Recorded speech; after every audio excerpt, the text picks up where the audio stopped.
அந்த பரம்பொருள் நாராயணன் அருள் நம்ம எல்லாருக்குமே கிடைக்க இந்த மார்கழி மாசத்துல திருப்பாவை பாடல் 12ஆம் விளக்கம் தெரிஞ்சுக்கலாம் வாங்க. ஒரு தாய்க்கு தன் குழந்தை நினைவு வந்தாலே உடலும் மனமும் தானாக உருகிடுமே. அப்படி ஒரு உருக்கம் தான் இந்த திருப்பாவை பாசுரம். கன்று அழுத சத்தம் கேட்டு தாய் மனம் உருகுது.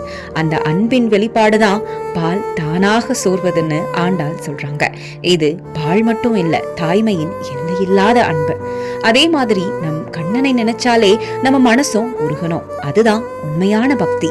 அகங்காரம் இருந்தா இறைவன் உள்ள வர முடியாது. அதை கரைத்தாதான் தர்மம் நம்ம வாழ்க்கையில வெளிப்படும்.